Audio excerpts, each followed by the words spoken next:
Muy buenas tardes con todos y todas. ¿Pueden decirme si se escucha o no se escucha? Buenas tardes, Sí se profesor. escucha, profesora. Sí, escucho, profesor. Muchas gracias, muchas gracias. ¿Se ve la imagen? ¿Se También, ve? ¿Se ve? profesora. Sí, Bien. sí se puede ver. Muchas gracias. Entonces podemos empezar. Muy buenas tardes con todos y todas. Bienvenidos a la semana 3 del curso de Historia para este ciclo 2025-1. ¿Vas a ser la madrina de alguien? No, A ver, sí puede ser madrina. ¿alguien ha dejado prendido su... ¿Pueden apagar su micrófono que se filtra todo lo que dicen? Por favor. Ya, gracias. Entonces, empezamos. Esta semana nos tocan contenidos del temario Historia Universal.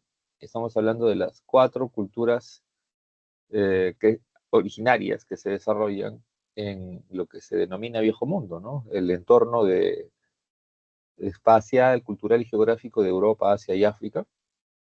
Estamos hablando de Mesopotamia, Egipto, India y China. ¿Ya? Entonces, a ver, antes de empezar, ¿alguna pregunta que haya quedado de la semana pasada? ¿Alguna pregunta? ¿Alguna duda? ¿Todo está claro? Entonces, si todo está claro, seguimos. ¿Ya? Seguimos. Perfecto. No hay dudas. Perfecto. Ya. La clase pasada, tanto la primera y la segunda semana, hablamos sobre los orígenes de la civilización, los pueblos, las culturas. Y hablamos de qué criterios son lo que define un pueblo civilizado o no. Y esos son los 5 criterios que las ciencias sociales han ido estableciendo, ¿no? Historia, antropología, arqueología, economía, geografía, han contribuido de manera multidisciplinaria para entender el origen de la civilización. La lingüística también, me había olvidado. Entonces, estos son los 5 criterios. Estos son, ¿no? Acuérdense, a fines del siglo XVII, comienzos del XVIII, Cristóbal Keller propuso esto.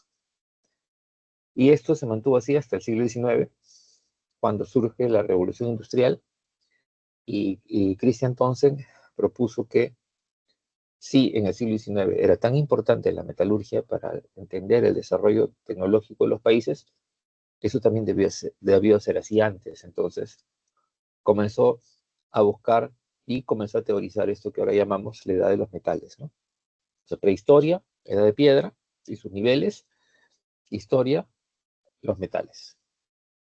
Y es un criterio que va más allá de la escritura, ¿ya? Como lo hemos visto en la semana 1, la escritura recién aparece en la edad de bronce. ¿Se acuerdan o no se acuerdan? La escritura recién aparece en la edad de bronce. Y la edad de cobre tienes metalurgia, tienes organización estatal, tienes hidráulica y tienes cerámica. ¿Ven? Entonces, también en el siglo XIX, cuando surgen las ciencias sociales modernas, autores en Alemania, Karl Marx, en Francia, Augusto Comte, y en Inglaterra, John Stuart Mill, proponen una serie de análisis y llegan a la conclusión, con diversas técnicas, métodos y evidencias, a que el Estado es esencial. El Estado es la institución que controla el excedente, se apropia del excedente productivo, lo controla, lo redistribuye de manera desigual y genera jerarquías. Y además crea una serie de normas, leyes, principios que se imponen de manera coercitiva. ¿Qué cosa es esto de Estado coercitivo? Un Estado que tiene la autoridad para imponerse, tiene el monopolio del ejercicio de la fuerza pública y la capacidad coercitiva de imponer las normas. Es decir, si no haces bien las cosas, si haces mal las cosas, si no cumples con las leyes, ¿quién te va a castigar? El Estado, a través de sus representantes. ¿Ya? Ahora, a comienzos del siglo XX comienzan a investigarse un montón de sitios arqueológicos en Egipto y Mesopotamia. Y resulta que esas ciudades, que ahora vamos a conversar, que ahora antes de mencionar en las clases, esas ciudades se pensó que eran mitos, que eran leyendas. Y no creían los científicos, pues, que Tebas llegó a tener 650.000 habitantes, que Babilonia llegó a tener 1 millón de habitantes, que Memphis llegó a tener 500.000 de habitantes, ¿no? Porque las ruinas que se ven ahora están ubicadas en un entorno desértico, ¿ya? Y el resultado es, pues, que comenzaron a excavar y descubrieron las redes de agua y desagüe. ¿Y esto para qué sirve? Para abastecerse de agua, pues. O sea, el entorno agrícola estaba cubierto de redes de acequias, canales, acueductos y reservorios. Y las ciudades también. Un ejemplo clásico son los jardines colgantes de Babilonia. Esa ciudad pues tiene un dominio del agua y desagüe. Entonces, y el otro criterio era la cerámica, que la cerámica aparece en algunos sitios de la época neolítica, pero no en todos.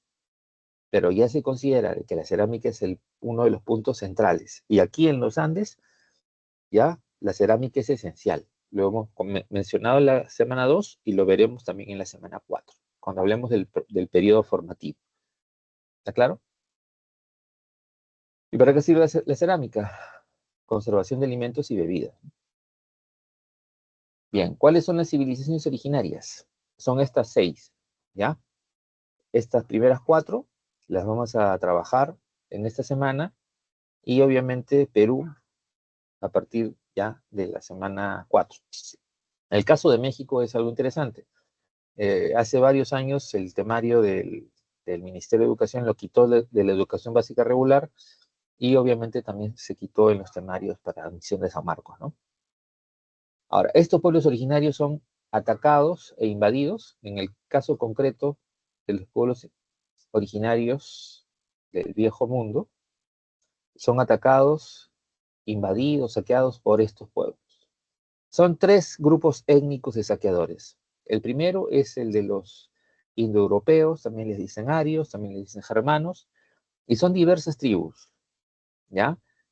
Y estas tribus se agrupan en esos: lidios, hititas, hurritas, medos, persas, helenos, latinos, celtas, kurdos, baltos, armenios, ilirios, eslavos. Y luego tienes un segundo grupo étnico lingüístico, también grande y numeroso, que es el semita, ¿ya?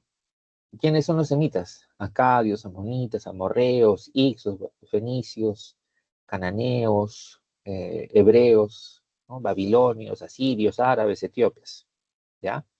Y hay un tercer grupo étnico-lingüístico que son los mongoles, que aparecen a finales de la Edad Antigua, ¿ya? Y en el caso de China siempre están tratando de invadirla, y lo logran a finales de la Edad Antigua. Invaden China, invaden la India, ¿ya? Y los mongoles empujan a las tribus germánicas que vivían entre lo que ahora en lo que ahora sería Rusia, los empujan para invadir Europa. Así es la historia de Cruel.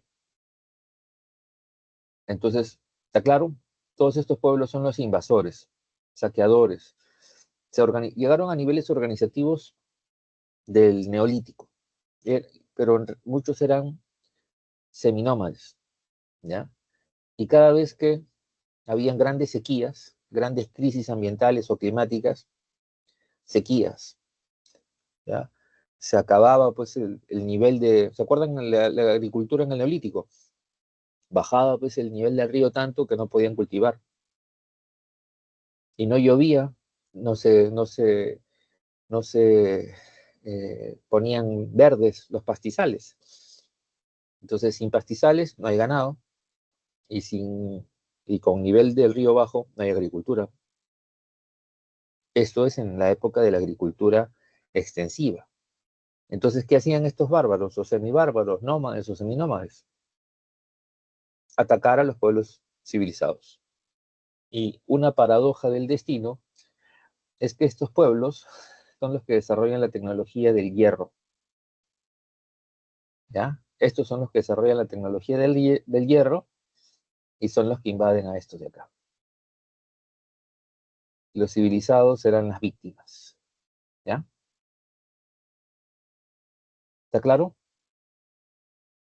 Ahora, para no estar repitiendo cada rato y concentrándonos en una visión de proceso, si se acuerdan de un concepto que había en la semana 1, una concepción de proceso de larga duración y no ver detalles, acá les presento una especie de comparación, las características de las civilizaciones del viejo mundo. O sea, ¿en qué se parecen Mesopotamia, Egipto, la India y China de la Edad Antigua? ¿En qué se parece? En estos puntos que estoy poniendo acá, ¿ya? Son civilizaciones hidráulicas. Ahora, cuando se dice civilizaciones hidráulicas, no es porque, porque están en un valle con un río grande, ¿no? Un valle con un río grande no es garantía de alto nivel de tecnología, ¿ya? Porque si utilizamos ese criterio, entonces, pues en el río Mississippi, en Estados Unidos, se hubieran desarrollado grandes culturas, y eso no pasó. Lo mismo en el río Amazonas, en la selva del Perú y Brasil. Y no encontramos hasta ahora evidencias de altas culturas o civilizaciones avanzadas en la Edad Antigua, ¿ya? Así que no es porque hay un río, sino es por cómo se utiliza el agua, ¿ya? Y el agua se canaliza para justamente ampliar la producción agrícola y abastecer al número creciente de población, ¿ya? Entonces, esa es la idea. Civilizaciones hidráulicas porque tienen agricultura intensiva. Y en la separata que vas a encontrar conceptos como, a ver, canales, acueductos, irrigación. ¿Qué más? Canales, acueductos, irrigación, drenaje, agua y desagüe, alcantarillas. ¿Qué más? Reservorios, represas. Todos esos términos demuestran que tienen alto nivel de ingeniería hidráulica. Los jardines colgantes. ¿Ya? Eso es ingeniería hidráulica. ¿Está claro? Ahora, Estado teocrático. Acuérdense bien, y hay que salir de ese concepto elemental, así, un concepto de primaria. Teo, Dios, gracia, poder. Gobiernan los sacerdotes. Sí, gobiernan los sacerdotes, pero gobiernan porque además dominan la ciencia. O sea, el sacerdote, junto con los guerreros, gobiernan, ejercen el poder político, ¿no? La dirección del gobierno. Pero esa dirección del gobierno no se da solo por la fuerza, sino se da por la legitimidad del conocimiento y dominio de la ciencia. Acuérdense que desde el Neolítico en adelante, y aquí en el Perú desde el Arcaico Superior en adelante, esas ciudades, esos centros urbanos, se forman alrededor de grandes santuarios. Y esos grandes santuarios, ¿qué son? Centros de observación astronómica, lugares de investigación. ¿De qué cosa? De agricultura, de ganadería, ¿ya? ¿De qué? Astronomía, calendario.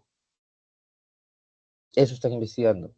Y ahí se desarrollan los primeros textiles, ¿no? En los Andes y en Europa en esa época se desarrolla la tecnología textil, por ejemplo. ¿No? Y en Europa, África y Asia comienza a desarrollarse la tecnología alfarera, o sea, la cerámica. ¿Está claro? Entonces, teocracia es un concepto más complejo porque incluye no solo religión y poder político, sino también el poder del conocimiento, de la ciencia. Ya. ¿Qué más? Religiones politeístas. Esto está claro, ¿no? Todos estos pueblos son politeístas. El politeísmo es la forma normal, es la forma natural de las religiones. ¿Estamos claros? El politeísmo es la forma normal, la forma natural de las prácticas religiosas. Religión es un término que significa relación. ¿Entre quién? Entre el hombre, la sociedad humana, y aquello que es divinizado. Es desconocido, es divinizado, ¿ya? Y que es admirado por la gente. Entonces, en la antigüedad, ¿a quién admiras? A los objetos de la naturaleza, a los fenómenos naturales. a los seres animales que tienen cualidades que quisieras imitar. Entonces, por eso se diviniza y se dibuja, ¿ya? Y se utilizan se crean incluso estas figuras míticas. Se trata de explicar, como no puedes explicar lo religioso con evidencia histórica, entonces creas mitos, los mitos como relatos de estas historias sagradas, ¿ya? Entonces, repito, el politeísmo es la forma normal. Un pueblo, pues, tendrá montañas, las diviniza. Otro pueblo tendrá bosques, los diviniza. Un pueblo tendrá un río, lo diviniza. Un pueblo estará cerca del mar, divinizará las fuerzas del mar. ¿Está claro?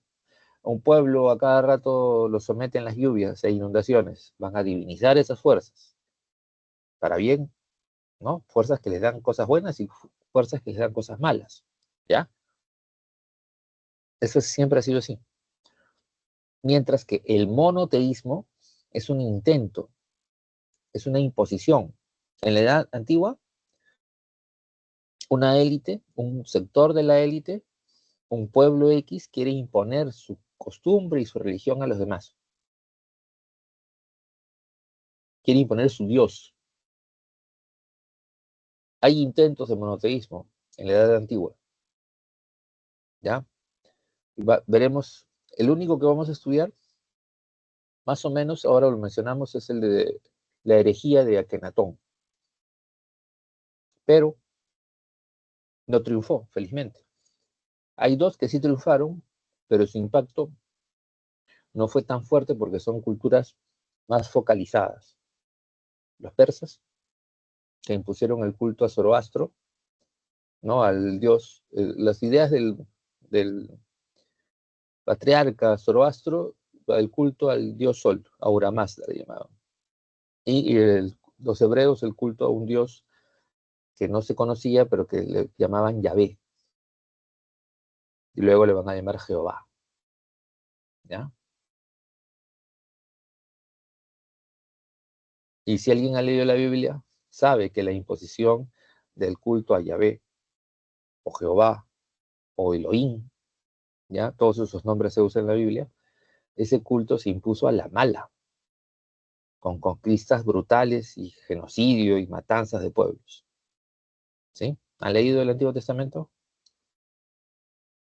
El libro del Éxodo, el libro de los Reyes, ahí está, para que vean. Ya. Otra característica. ¿Ya? Si alguien se asombra es porque no ha leído nada. Lean el Antiguo Testamento, ahí está. Los hebreos eran un pueblo de guerreros, ¿ya? De guerreros bravos, ¿sabes? Malos, malos. Los hemos subestimado los hebreos. Y ahora más bien cuando los ves así masacrando a los palestinos, eso que están haciendo es lo que hacían los hebreos de la antigua. Esas masacres, esas matanzas, tú lee pues el Antiguo Testamento y vas a ver.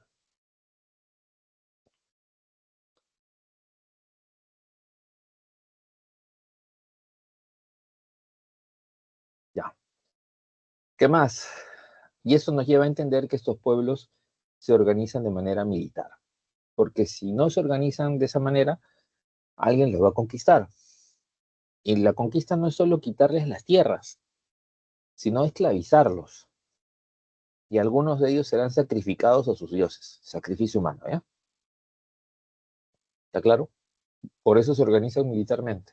Hasta sus dioses tienen armas. Algunos de los dioses de estos pueblos tienen armas. Son dibujados o esculpidos o tallados, grabados o dibujos con armas, en carros de combate, con arcos y flechas, con lanzas, con espadas. Son dioses guerreros, ¿ya? ¿Qué más? Son sociedades altamente jerarquizadas.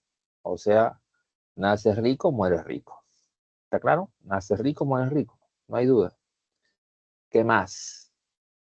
Se pueden organizar o dividir en castas. Los sistemas de división de castas son sistemas que se fundamentan por elementos religiosos y culturales, como el sistema de castas de la India, ¿ya? Que existe como sistema social hasta ahorita. Hasta ahorita. El actual India es el país más poblado, ya le ganó a China desde el año pasado en población. Hay 1.400 y pico millones de habitantes, y casi 1.000 millones de habitantes de la India actual practican la religión hinduista, que se basa en la religión brahmánica. Y la religión brahmánica también se basa a su vez en la religión védica. Y esta religión, la brahmánica y la actual, la hinduista, cree en esta cuestión del sistema de castas y en las reencarnaciones, ¿ya? Ahora, la otra división que hay en los pueblos antiguos es la de estamentos, donde las diferencias jerárquicas, sociales o socioeconómicas se definen sobre todo por elementos históricos y legales. Por ejemplo, en todos estos pueblos hay nobles. ¿Quiénes son los nobles? Los primeros, ¿no? Los patricios, los patriarcas, los padres de la patria, los primeros habitantes, las familias fundadoras, los nobles, que tienen muchos privilegios. Y luego viene, ¿quién? El pueblo, la plebe, los que no tienen muchos privilegios, los que tienen que trabajar para mantener a los nobles. ¿Ya? Son sistemas distintos, si se dan cuenta.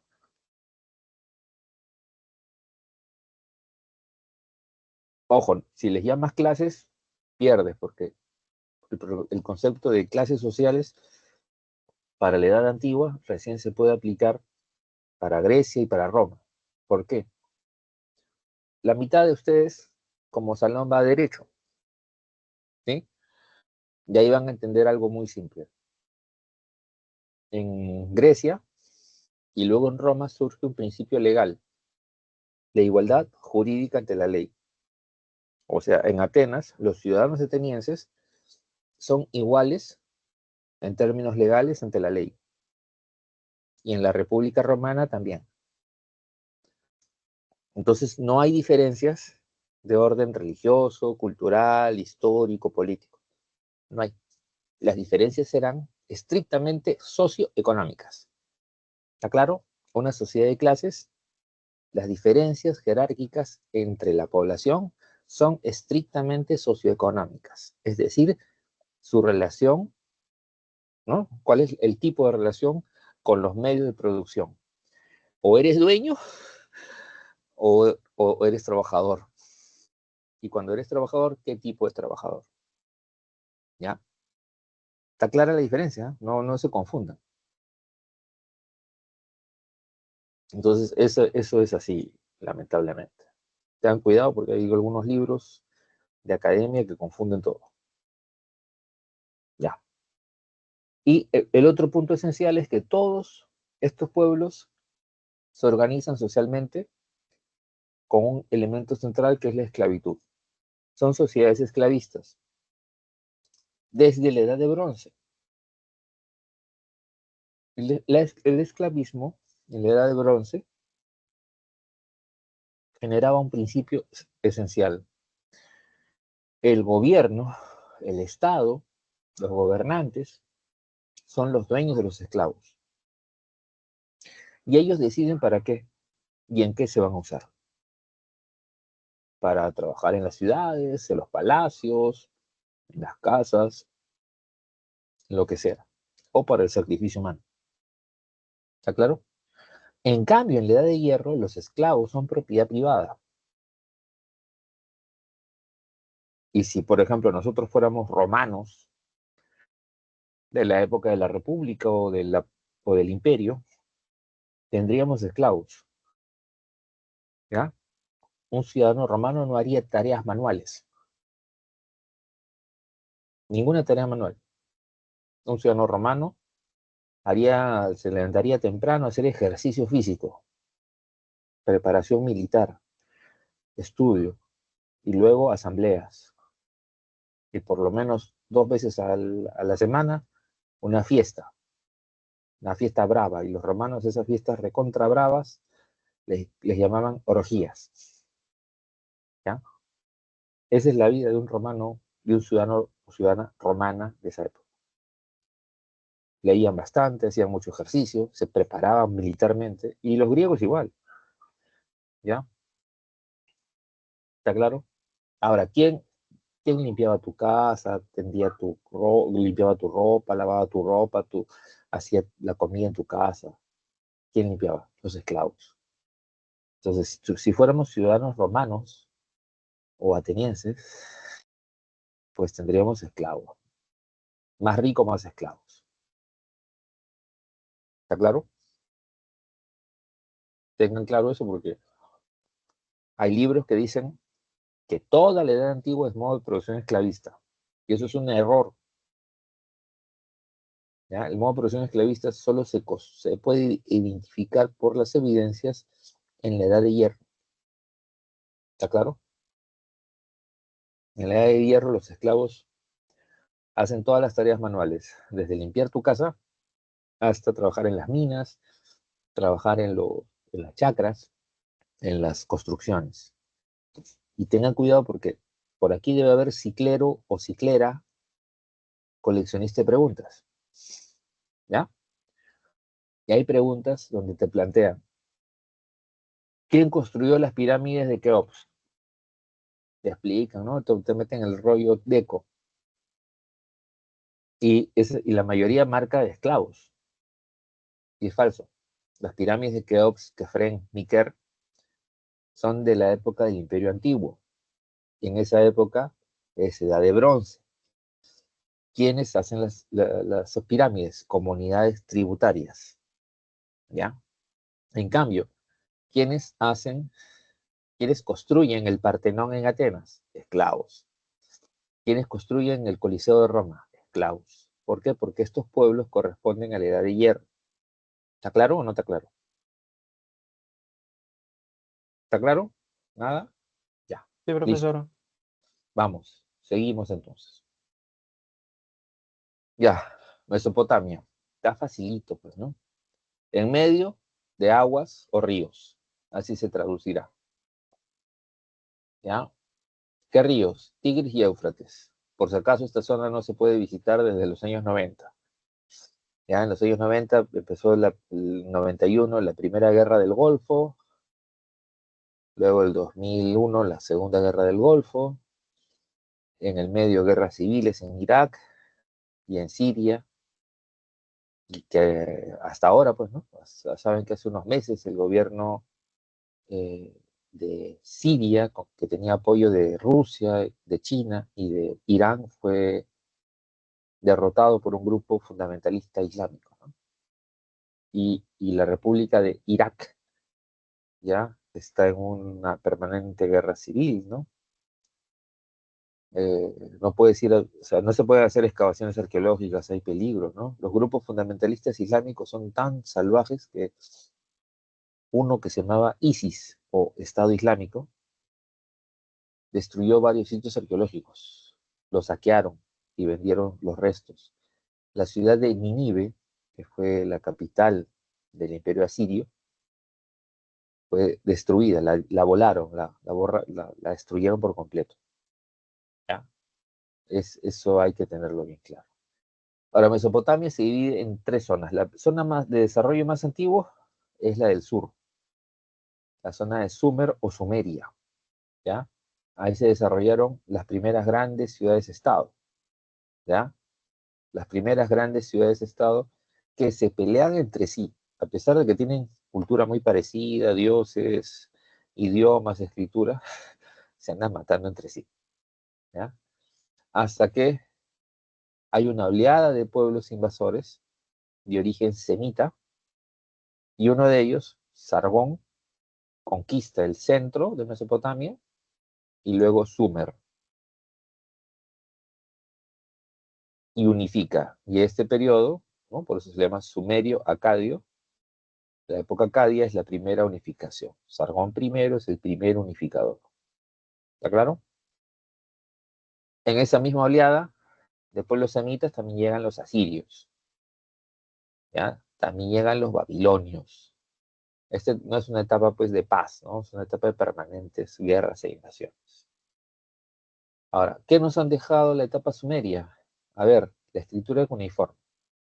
¿Ah? Esto pertenece a qué época? Edad de bronce. Tenemos escritura cuneiforme, la rueda, ¿ya? El ladrillo cocido, el arado. ¿El arado qué es? Sirve para romper la tierra y poder sembrar las semillas con mayor fuerza y eficiencia, ¿no? Y el torno alfarero, ¿qué es eso? El torno alfarero, que es el torno de pie, sirve para hacer pues las obras de alfarería. ¿Está claro?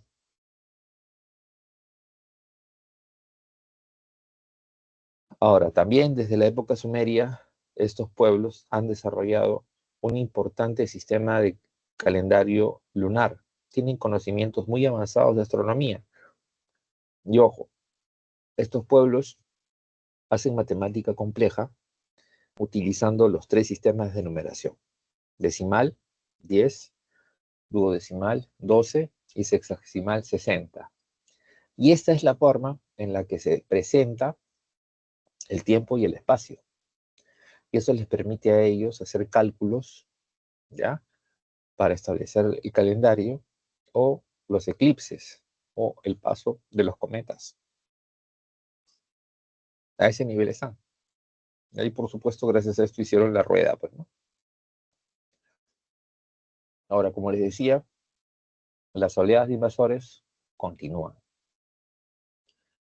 Y eh, los babilonios logran, durante más o menos 300 años, hacer una segunda unificación, ¿ya? ¿Quién la hace? Hammurabi el Grande o Hammurabi el Legislador, ¿ya? Quien ordenó recopilar las leyes en un solo código de justicia y, obviamente, impuso el culto al dios Marduk, pero no como monoteísmo, sino en los templos de esas ciudades conquistadas, Marduk iba a estar en la parte más alta del altar, pero el resto de dioses se mantenían, ¿ya? Y estos babilonios introducen el hierro. ¿Dónde? En el eje de las llantas de los carros de combate. Entonces, los carros de combate con eje de hierro son más veloces, más resistentes al golpe, cargan más, duran más. Una ventaja alucinante. Y luego ya estos pueblos van a ir utilizando el hierro para otras cosas más. Armas, armaduras, herramientas, ¿ya? Ahora, obviamente hay otra etapa, una oleada de nuevas invasiones, ¿ya? Como los hititas, por ejemplo, pueblos de origen ario, o indoeuropeo o germano. Se van los hititas conquistan Mesopotamia, saquean, están un tiempo saqueando por ahí y se van, siguen avanzando hasta Medio Oriente, ¿ya? Y luego entran los hititas en guerra con los egipcios. Los asirios son los que reconstruyen y vuelven a unificar Mesopotamia.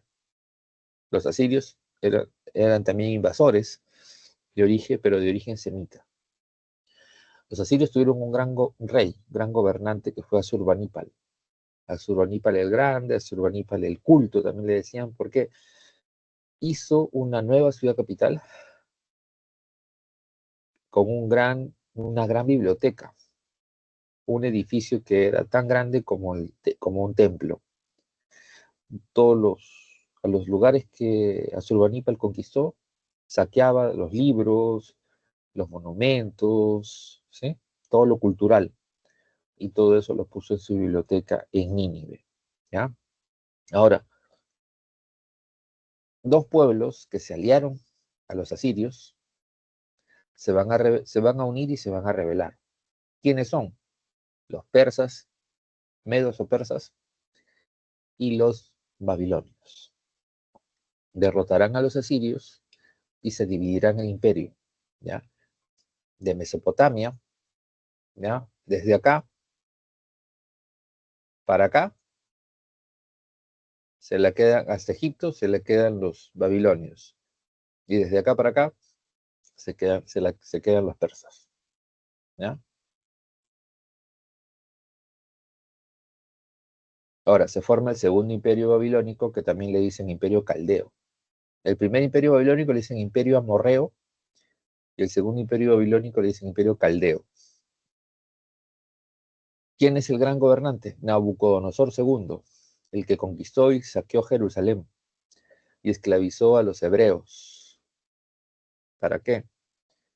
Según las fuentes de esa época, 1 millón de esclavos fueron sometidos y llevados para reconstruir la ciudad de Babilonia, embellecerla, construir los jardines colgantes, construir el templo más grande que se iba a hacer, que era el templo en honor al dios Marduk.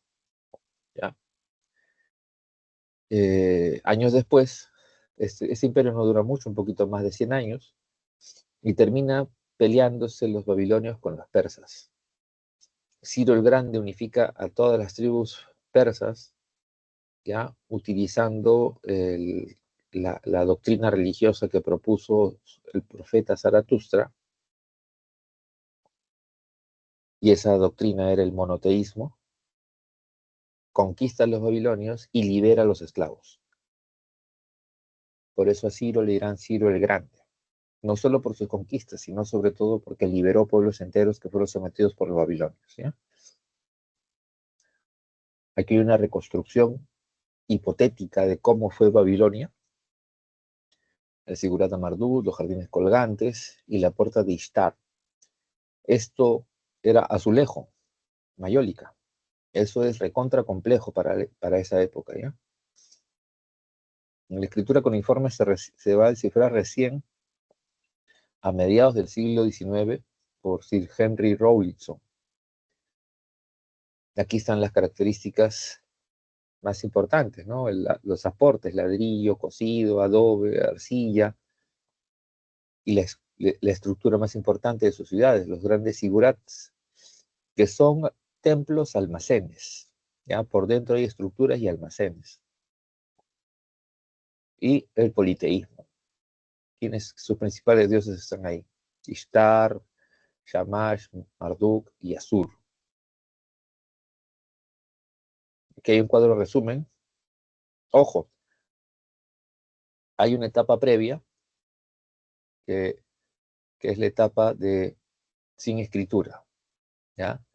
Los arqueólogos en Sumeria encontraron una ciudad igualita, hidráulica, ¿sí? Cerámica, metalurgia del cobre, pero no tenía escritura. Tenía todo menos escritura. Y a este periodo le llamaba periodo protohistórico. ¿Ya? Es el periodo donde se desarrolla la civilización, pero no hay escritura. Y ese sitio arqueológico, el primero de ellos, la ciudad más grande de ese periodo, como no sabían cómo se llamaba, le pusieron el término El Obeid. ¿Ya? Entonces a ese periodo protohistórico también le dicen El Obeid. ¿Está claro? Ya, capturaron, ¿ah? Paso. Ya, me voy entonces. Ya, ¿alguna pregunta sobre Mesopotamia? ¿Alguna pregunta? ¿Nada? ¿Está todo claro?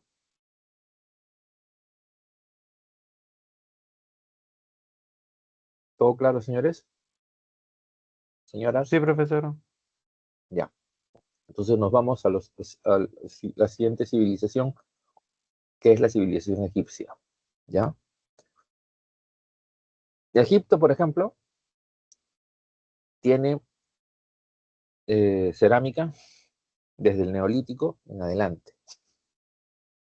Luego viene la metalurgia. ¿Ya? O sea, estado, cerámica, metalurgia, la escritura y luego recién, en la edad de bronce, la hidráulica.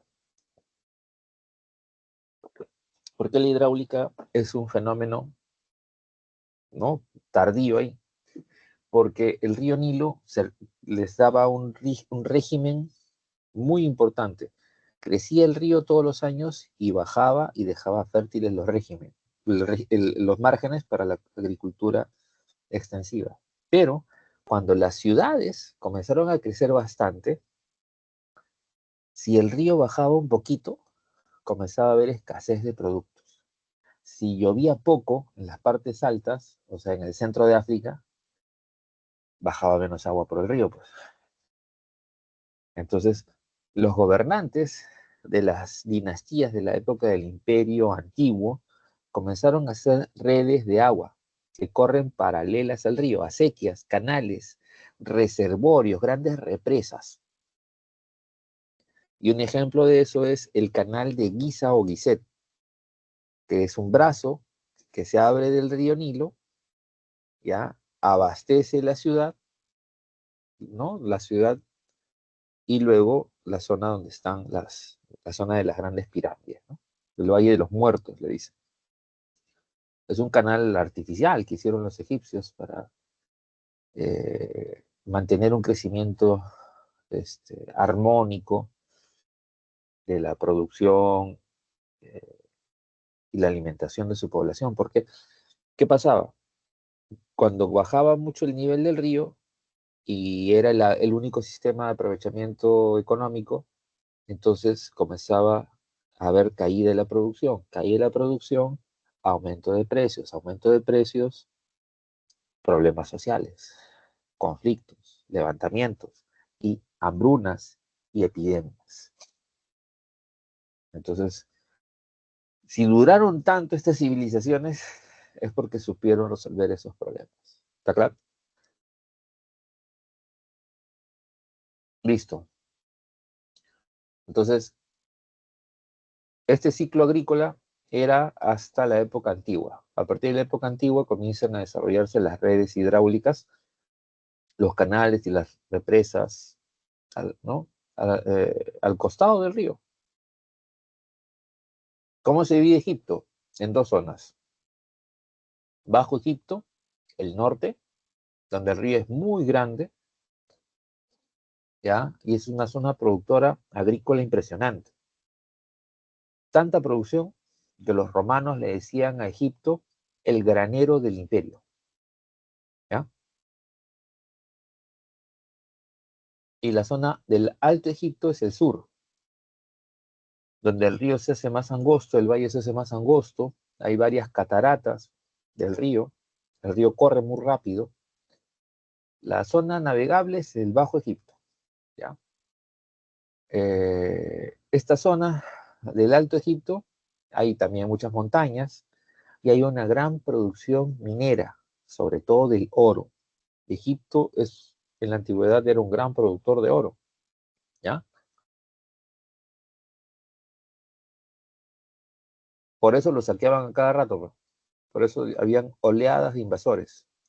A todos los pueblos civilizados, sedentarios, que tienen alto excedente productivo, gracias a su ingeniería hidráulica, siempre esos pueblos serán víctimas de los saqueadores, de los invasores.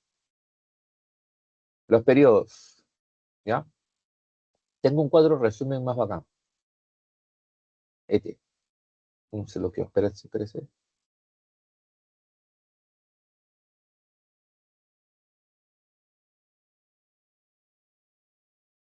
Ahí está. Este cuadro resumen está más bacán.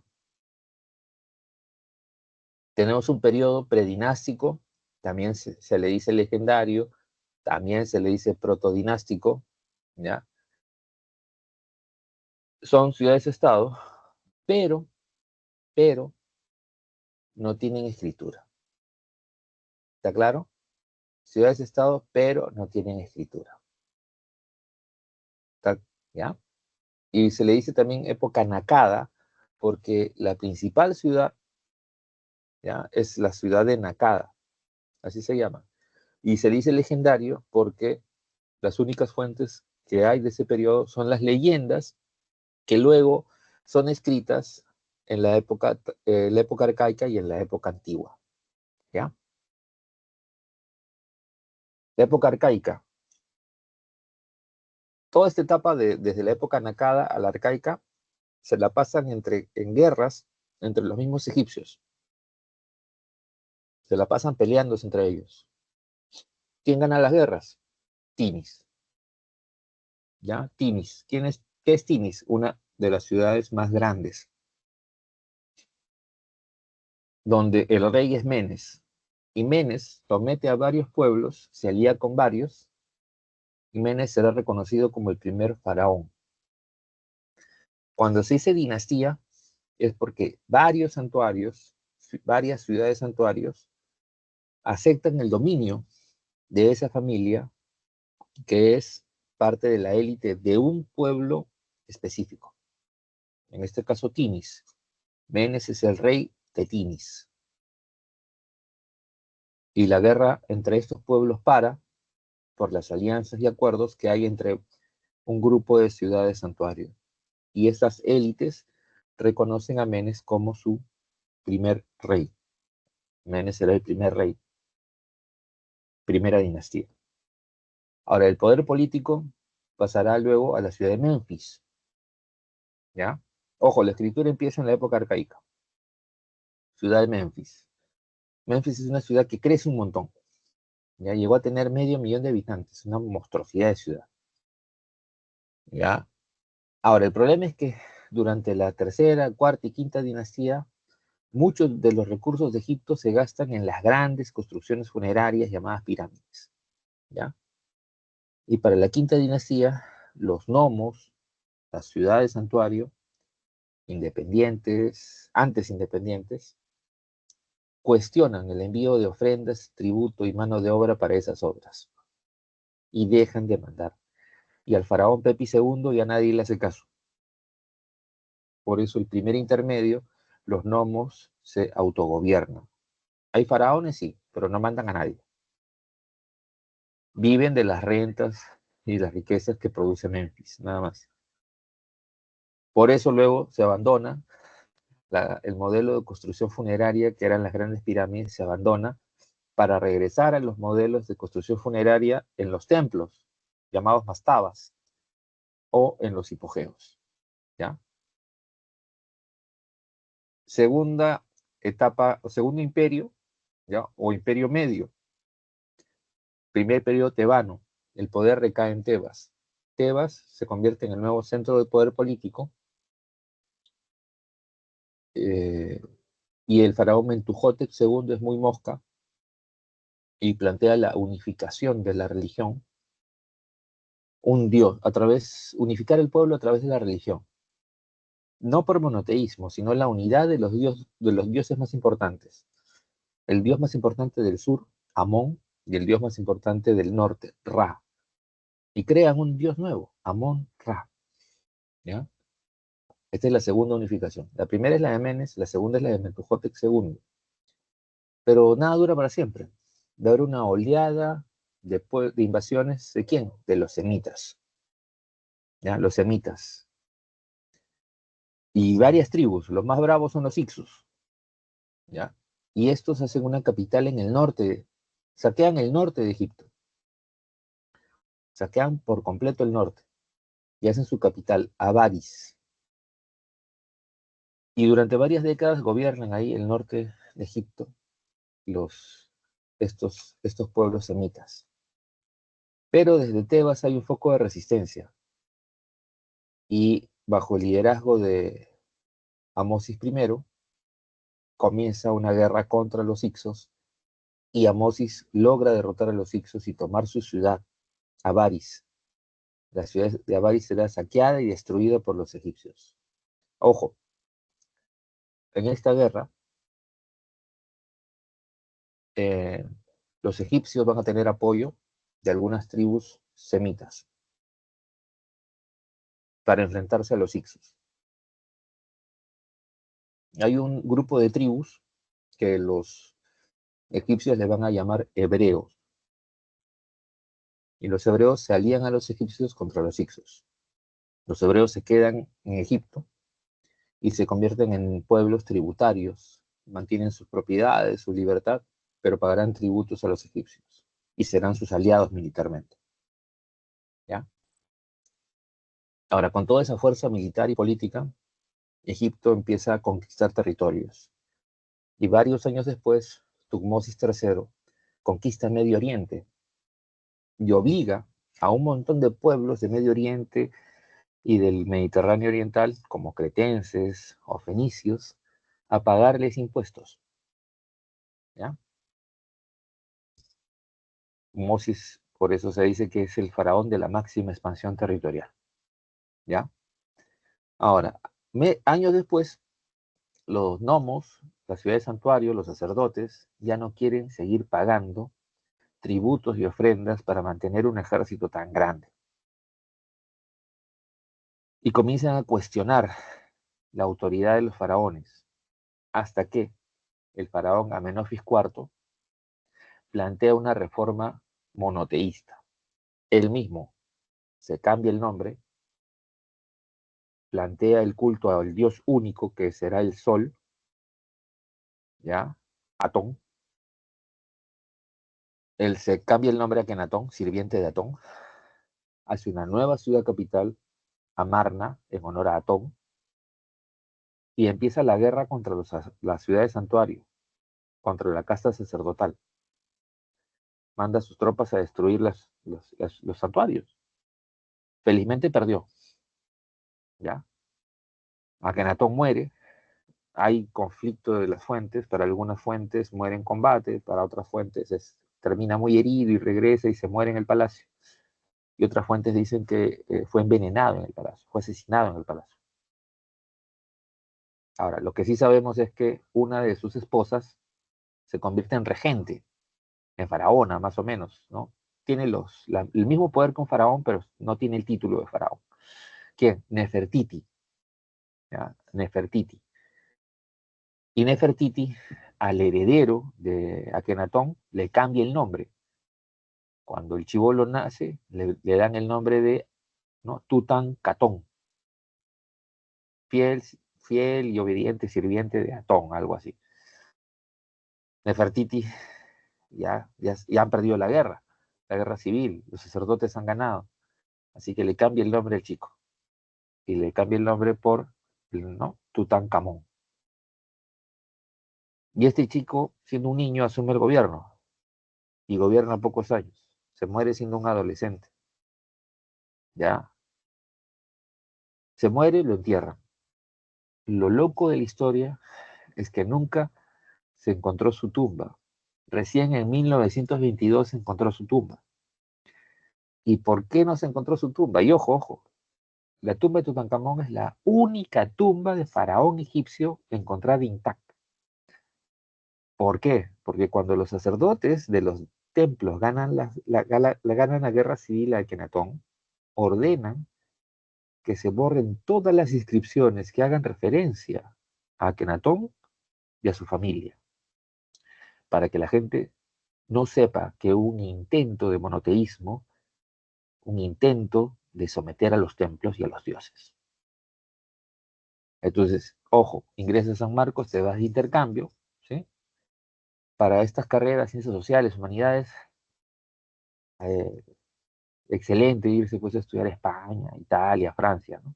Justo hoy en la mañana un estudiante de posgrado me ha dicho que quiere irse a hacer el doctorado a España y me ha pedido que yo le firme la carta porque yo estudié en España, así que me piden los europeos, los gringos, se piden cartas de recomendación de profes que hayan estudiado allá, ¿no?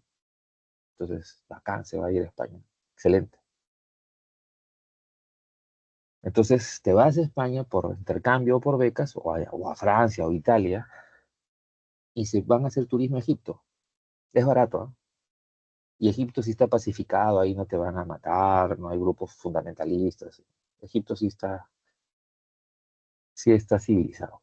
Y vas a ver en los monumentos que hay como una parte del monumento, como si hubieran raspado, o sea, los jeroglíficos ordenaditos en líneas, y hay líneas que están como raspadas, como borradas, ¿ya? Dentro de los templos en pintura y fuera de los templos en el tallado, ¿no? La epigrafía, ¿se acuerdan? Que hablamos primera clase, ya. Y eso, pues los sacerdotes ordenaron que se borre eso. Y gracias a eso, nunca se supo dónde está la tumba de Tutankamón. ¿Por qué? Porque en esas inscripciones de todos los monumentos estaban la historia de los faraones. Este palacio, este templo lo hizo el faraón tal, que se casó con la princesa tal o con la princesa tal, su padre fue tal, peleó en tal batalla, construyó tal cosa, sus hijos fueron tales, este, se murió en tal lugar y está enterrado en tal lugar.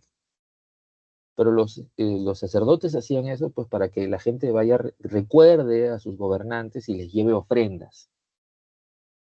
Ese era el objetivo. Pero esa información también era útil para los saqueadores. Así que los hicsos saquearon, ¿ya? Luego saquean los, eh, los asirios, los babilonios, los persas, ¿ya? Los macedonios, los griegos, los romanos, los musulmanes, ¿ya?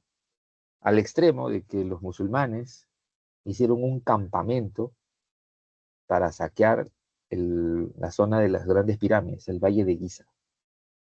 Y ese campamento creció tanto que lo convirtieron en ciudad.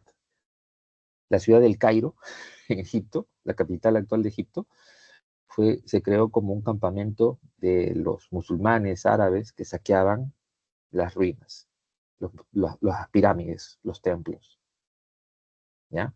Y lo mismo pasó en Babilonia, ¿sí? Al costado de Babilonia, de las ruinas de Babilonia, está la ciudad de Bagdad, la capital de Irak, que fue también hecha como un campamento de saqueadores musulmanes árabes para saquear las ruinas de Babilonia. Y creció tanto que se convirtió en una ciudad, ¿no? Bagdad, ¿sí? Así que Bagdad y el Cairo este, se construyeron de esa manera. Ahora, lo loco de la historia es que cuando estaba estudiando en España, yo dije eso en clase, y había compañeros musulmanes en el salón, ¿no? Y ellos me dijeron, oh, no digas eso. En este salón hay pocos musulmanes, ¿no? Pero hay otros salones donde hay bastantes musulmanes y puedes tener problemas por decir eso. No les gusta a los musulmanes que les digan que ellos se expandieron conquistando, destruyendo y saqueando. Y yo les dije, oye, pero si los españoles aceptan que la conquista la hicieron a sangre y fuego, matando pueblos enteros en América, ¿por qué los musulmanes no quieren aceptar eso? No, es que es otra cultura, no lo entienden.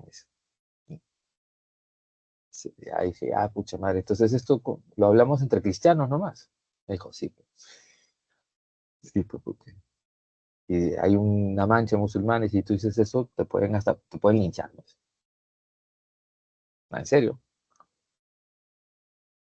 Yo le digo, yo vengo del Perú, donde hay total libertad religiosa, y que acá no, y era España, ni siquiera país musulmán.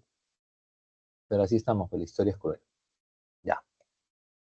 Se acabó el intento de reforma monoteísta. Años después, llega la noticia de que desde el norte, en Medio Oriente, ha surgido un nuevo imperio, el imperio hitita. ¿Ya? Los hititas, después de saquear ahí Mesopotamia, siguieron avanzando, saqueando y comenzaron a formar un imperio en lo que ahora sería parte de Siria y Turquía. Y los hititas comenzaron a exigir tributos y ofrendas a varios pueblos que ya le pagaban tributos y ofrendas a los egipcios. Entonces la noticia llega a Tebas, donde está el faraón. ¿Qué faraón era? Ramsés II, bien jovencito, ya 18, 19 años, pero muy astuto, muy hábil. Ramsés le declara la guerra a los hititas y ordena la organización de un ejército y que las ciudades santuarios, los templos, paguen las ofrendas para formar ese ejército. Y quien se rehúse a la declaratoria de guerra y a la formación del ejército será considerado un traidor. Y en tiempos de guerra, ¿qué se les hace a los traidores? A ver, ¿qué le hacen a los traidores en tiempos de guerra? Ese principio empezó ahí, pero, ahí en Egipto. ¿Ya? ¿Qué le hacen a un traidor en tiempos de guerra? A alguien que cuestiona el gobierno en tiempos de guerra. ¿Qué se le hace a ese traidor? A ver, futuros abogados. No vaya a ser que, por si acaso, que hay bastantes En las Fuerzas Armadas de nuestro país, a cada rato hay asimilación de abogados, ¿ah? Este año ha habido, ¿cuántos? 50 abogados asimilados a la policía, 100 abogados asimilados a las Fuerzas Armadas, 50 a la policía, 100 abogados, 100, en serio, ¿no sabía? Y de frente, si son bachilleres, grado de teniente, si son licenciados, sí, pues todos van con grado de teniente y si son licenciados en un año, 2 años pueden ascender a capitán. Y te pagan los estudios, todo, ¿eh? El ejército, la marina, la policía, la aviación. A ver, ¿qué le hacen a un traidor en tiempos de guerra? Nada. Por si acaso no hay chat. Ya me fijé. Todavía no nos habilitan el chat. ¿Mm? Así que si ustedes escriben en el chat, no puedo leer nada. Ya. Nada, no saben. A los traidores en tiempos de guerra se les ejecuta pena de muerte. Entonces, ante esas normas que establece Ramsés II, los santuarios calladitos ponen la plata para formar el ejército y Ramsés sale con su ejército a enfrentar a los hititas y se produjo la batalla de Kadesh. ¿Kadesh dónde está? Medio Oriente, ¿ya? ¿Y qué creen que pasa? ¿Mm? ¿Qué creen que pasó? Empate. Esa batalla duró más de un mes, ¿ya? Más de un mes. Los líderes terminaron por sentarse a negociar. ¿Cómo? ¿No? Se sentaron a negociar. ¿Quiénes eran los líderes? Ramsés II, por los egipcios, y Muwatalli II, por los hititas. ¿Ya? ¿Dónde está Kadesh? Kadesh está en Siria, eh, frontera de Siria con Líbano, ¿ya? Cerca de la ciudad siria de Homs. Ahí está, pues, una batalla alucinante, ¿eh? Fue grande, una gran batalla en la que al final se estableció una especie de empate, ¿no? Nunca se supo la cantidad de bajas, es difícil, ¿no? Entre cantidad de bajas y capturados. Pero después de la batalla que hicieron, pararon la batalla y comenzaron a negociar.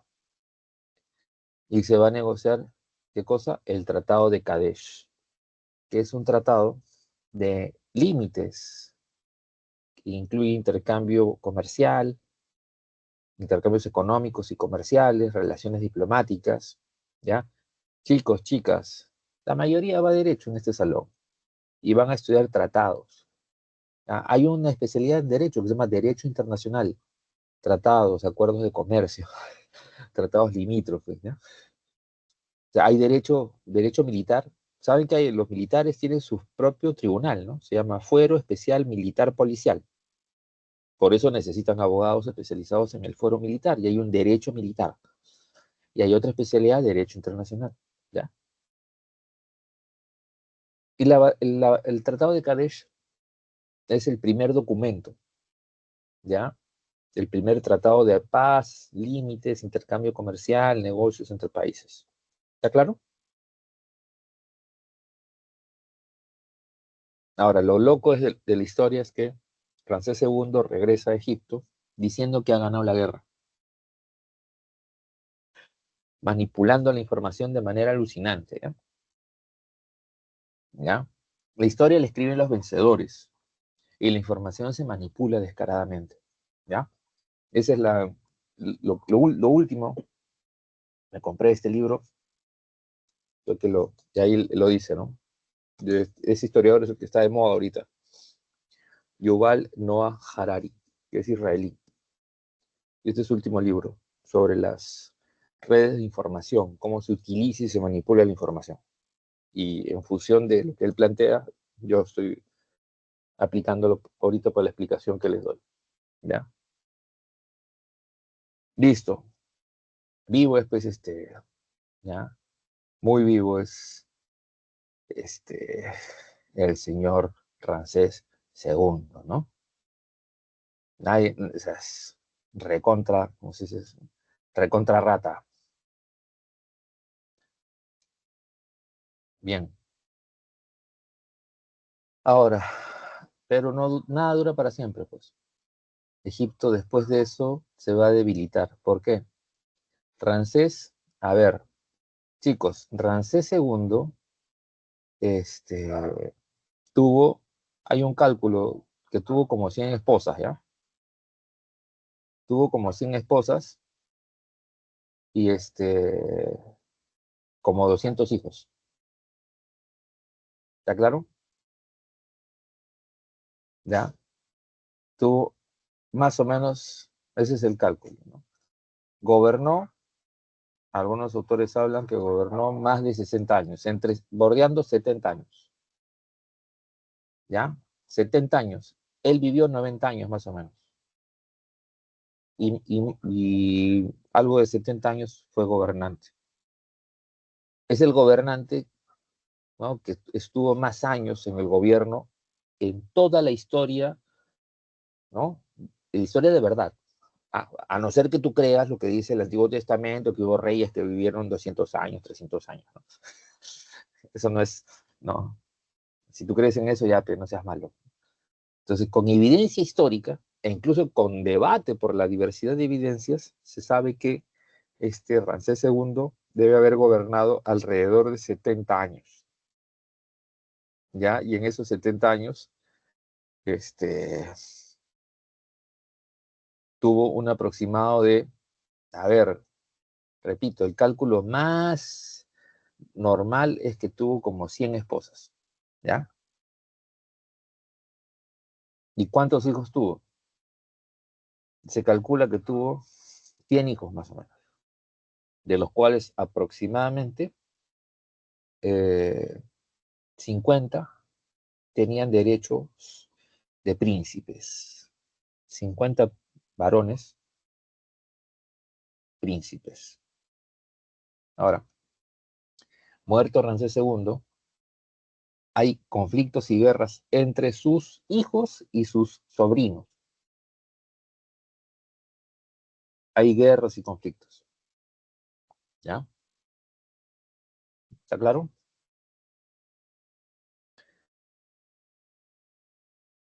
Y uno de esos sobrinos, Moisés, hizo una alianza, formó su ejército, hizo una alianza con un grupo de tribus que en esa época, de origen semita, les llamaban hebreos. ¿Qué quería Moisés? Tomar el poder. Pero en la guerra civil pierde y tiene que huir. Ahí la fuente no queda claro si es expulsado o después de la derrota militar huye. O sea, el Moisés histórico. El Moisés bíblico es otra cosa. ¿Ya? Esa es la locura, ¿no? De la historia.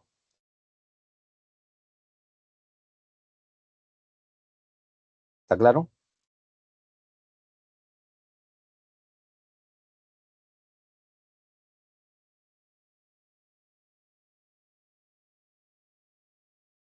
¿Ya? Incluso en el Tratado de Kadesh me había olvidado, una de las esposas de Ramsés II es una de las, eh, es una princesa hitita. Ramsés tenía esposas, princesas egipcias y princesas de varios pueblos. Van a escuchar este término desde la Edad Antigua hasta la Edad Media, incluso hasta la Edad Moderna hay una le llaman diplomacia de alcoba cuarto, diplomacia de alcoba. Hace referencia a los intercambios de parejas para establecer relaciones diplomáticas entre los países, ¿ya? ¿Está claro? En el siglo XVIII, el caso más rochoso es la princesa de Austria, ¿ya? Se casa con el príncipe de Francia para establecer una alianza político-militar. Ese príncipe de Francia se convertirá en Luis XVI y su esposa María Antoinette o María Antonieta es la princesa de Austria. Y cuando se da la revolución, el hermano de María Antonieta es el emperador del Imperio Austrohúngaro, ¿ya? Por eso los austríacos son los que salen e intentan salvar a los reyes franceses. ¿Está claro? Esa es la diplomacia de alcoba. Y por eso, ¿ya? Y todos los pueblos de la antigüedad, aquí también, los incas, cuando llegamos a los incas también, los incas eran así, ¿ya?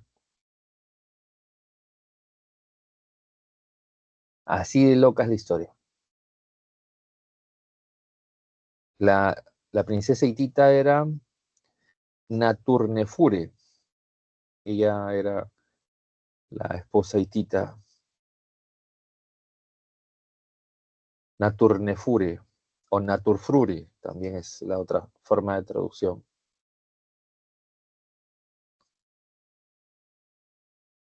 Así es la historia, chicos. Ahora, después de Ramsés II, estos conflictos entre sus descendientes debilitaron tanto el imperio que fueron invadidos por otros pueblos. ¿Qué pueblos? Los libios, que están por acá, y los nubios, que están por acá. Los invadieron y hay una época que incluso le dicen los faraones negros, porque eran de esta zona de acá, de Nubia, ¿ya? Hay una época, los egipcios no eran negros, ¿eh? Por si acaso, ¿ya? Si no me creen, fíjense en internet las estatuas de los faraones. Y en el caso más loco, la tumba en la tumba de Tutankamón ¿no? Se encontraron varias estatuas. Ahora, la estatua más famosa de una princesa egipcia o una reina egipcia es de Nefertiti. ¿Ya? Ustedes ahí que tienen ahí tienen el internet a la mano, fíjense, pongan ahí Nefertiti y les va a salir el busto de Nefertiti y no tiene rasgos negros, sino rasgos de blanca. ¿Ya? Por si acaso. Y en las fuentes le dicen Nefertiti o Neferuatón. ¿Ya? Pero el nombre más usado es Nefertiti. Ella fue la esposa principal, una de las esposas principales de Akenatón. De la muerte de Akenatón, ella asumió el gobierno. ¿Está claro? Bien. Ahora, Egipto sigue siendo un reino independiente, pero con faraones de otros países. Repito, libios, que están acá, al costadito, o nubios, hacia el sur. El problema vino cuando llegan los asirios. Los asirios conquistan Egipto y convierten a Egipto en una provincia. El término que usan los mesopotámicos es satrapía, ¿ya? Egipto se convierte en una satrapía o provincia del imperio asirio. Luego, los babilonios. Egipto será una satrapía del segundo imperio babilónico. Luego, los persas. Egipto será una satrapía del imperio persa. Luego llegan los ejércitos de Alejandro, los griegos y macedonios, ¿ya? Alejandro será coronado como faraón por los mismos egipcios, por la élite y la casta sacerdotal egipcia, ¿ya? Alejandro después sigue sus conquistas, se muere en Babilonia y sus generales se dividen el imperio. Y el general Ptolomeo, que era macedonio, pero educado como griego, se convierte en faraón de Egipto. Y de ahí viene la última dinastía. Y lo loco es que la dinastía que más duró en toda la historia de Egipto, la dinastía que más años gobernó, es la dinastía ptolomeica. Estos patas nacieron en Egipto, pero hablaban griego y tenían costumbres griegas, pero eran de origen macedonio, acuérdense. Y la última es Cleopatra, ¿ya? Cleopatra, por meterse en los asuntos de las guerras civiles entre los caudillos militares romanos, Cleopatra pierde su gobierno, ¿no? Y el cónsul Octavio César derrota a las tropas de Marco Antonio y Cleopatra ¿Y qué hace con Egipto? La convierte en una provincia romana. Pierde su total independencia. ¿Ya? Y cuando Octavio regresa a Roma, será coronado como imperator. ¿Ya? Octavio se convierte en el primer emperador de Roma, con el nombre de César, su apellido, Augustus. El Augusto significa en latín el grande. César Augusto. ¿Está claro? Bueno, aquí hay unos elementos culturales de Egipto que son recurrentes en muchas preguntas. Los cicleros lo saben, los obsesivos coleccionistas de preguntas también. ¿Quién gobierna? El faraón y la familia real, conjuntamente con la nobleza, ¿no? Y la nobleza, de ahí salen los cargos que administran el imperio. El pueblo, campesinos y artesanos, son los que generan la renta, y los esclavos, que son sometidos por el Estado y que se les designa para que trabajen en lo que sea. Escritura, la más antigua, la jeroglífica, ¿ya? Que tiene usos y finalidades religiosas. Luego viene la hierática, que se simplifica la jeroglífica para fines administrativos, y la demótica o tardía, que se usó para lo cotidiano, lo comercial, ¿ya? También le dicen tardía a la demótica. Su arquitectura, lo más alucinante son su arquitectura religiosa, ¿no? Sus grandes templos y sus sistemas funerarios para las élites, ¿no? O sea, no es que todos los egipcios se entierren en pirámides, no, pues. Los que se entierran en las mastabas y pirámides son los reyes. Y en la época, ya desde la época media en adelante, construyen estas estructuras subterráneas, los hipogeos, ¿no? La tumba de Tutankamón es un hipogeo. Y repito, gracias a esa búsqueda de superar el conflicto, esa tumba estuvo oculta, y recién se descubrió en 1922 por los arqueólogos británicos Howard Carter y Edward Carnarvon, ¿ya? Ojo, voy diciendo, porque en otro salón me preguntaron, dije, terminé Egipto y dije, ¿qué pregunta? Y me preguntaron de frente, y profesor, la maldición de Tutankamón. Eso fue un invento de los norteamericanos. Lo que pasa es que Carnarvon y Carter habían firmado un contrato de exclusividad para dar todas las noticias y descubrimientos, ¿a quién? A la BBC, ¿ya? A la prensa británica. Entonces los periodistas norteamericanos, molestos por eso, inventaron un montón de cosas, ¿ya? Y luego esas noticias de los periodistas norteamericanos, el cine norteamericano, el cine es una industria hecha en Estados Unidos, crea el personaje de la momia. La película de la momia, la primera, se basa en eso. La primera película sobre la momia es muda, en blanco y negro, muda, ¿ya? Y es los arqueólogos encontrando la momia, y la momia luego matando a los arqueólogos, ¿ya? Así que si alguien va a arqueología, no se asuste. Es, es más seguro jatear en una ruina, en una huaca, en una zona perdida del desierto, de la sierra. No va a pasar nada. Nada te va a pasar. Incluso ahora que hay guardabosques en los santuarios históricos, en los patrimonios históricos, hay guardabosques con armas, y cuando se va a excavar se pide apoyo a la policía o al ejército. ¿Ya? Yo he ido a sitios de excavación. Tengo un hermano mayor que ya se jubiló, era arqueólogo, y a lugares donde hacían excavaciones había soldados. Pedían al cuartel, ¿no? Al destacamento militar apoyo, ¿no? y en el proyecto se incluía pues la comida, el transporte para los soldados o los policías. Y tenía resguardo, pues, porque hay huaqueros, hay traficantes de restos arqueológicos, ¿eh? Y es un negocio en todos nuestros países que somos civilizaciones originarias, el huaqueo es bravo, ¿eh? O sea, todos los que hemos visto, ¿ya? Durante las guerras civiles en Mesopotamia, un montón de huaqueo.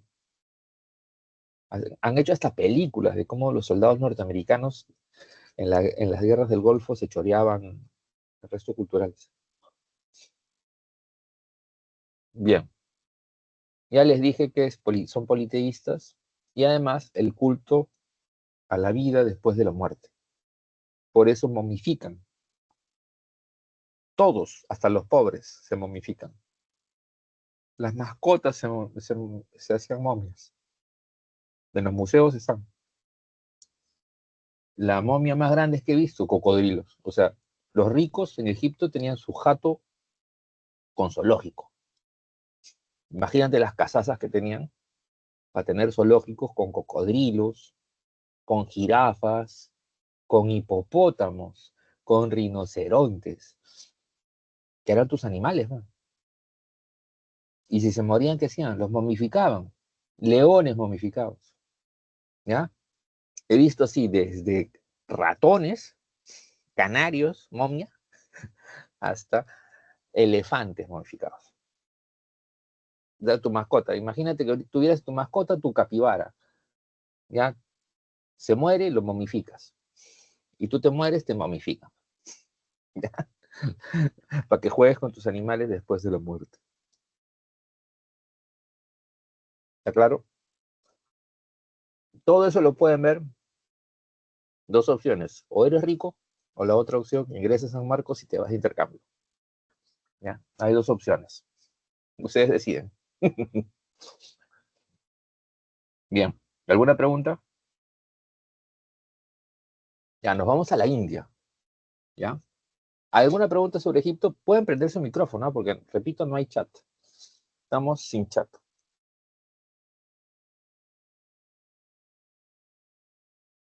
Si no hay preguntas, entonces seguimos adelante. ¿Ya? Vámonos, vamos. La India. La India está en Asia, acuérdense, la India está en Asia y se conforma en dos cuencas, dos espacios de cuencas grandotas. El río Indo aquí, la cuenca del Indo, y la cuenca del Ganges. ¿Ya? Hay otros ríos más, ¿ah? El Narbala, el Brahmaputra, hay más ríos, pero las grandes ciudades se formaron primero en el Valle del Indo, las más antiguas. Ahí se desarrollaron primero. ¿Ya? Ahora, ¿qué se destaca? Cosas que se destacan de la India. Estos templos. ¿Ya? El budismo, cuando un budista se muere, lo incineran. Y sus templos, ¿ya? Tienen un altar para la incineración. Y esos son los templos llamados estupas. ¿Ya? Las estupas de los budistas.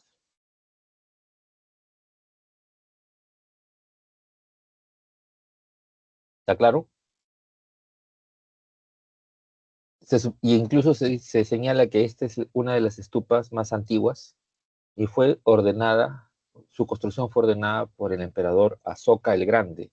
Asoka es el emperador hindú, ¿ya?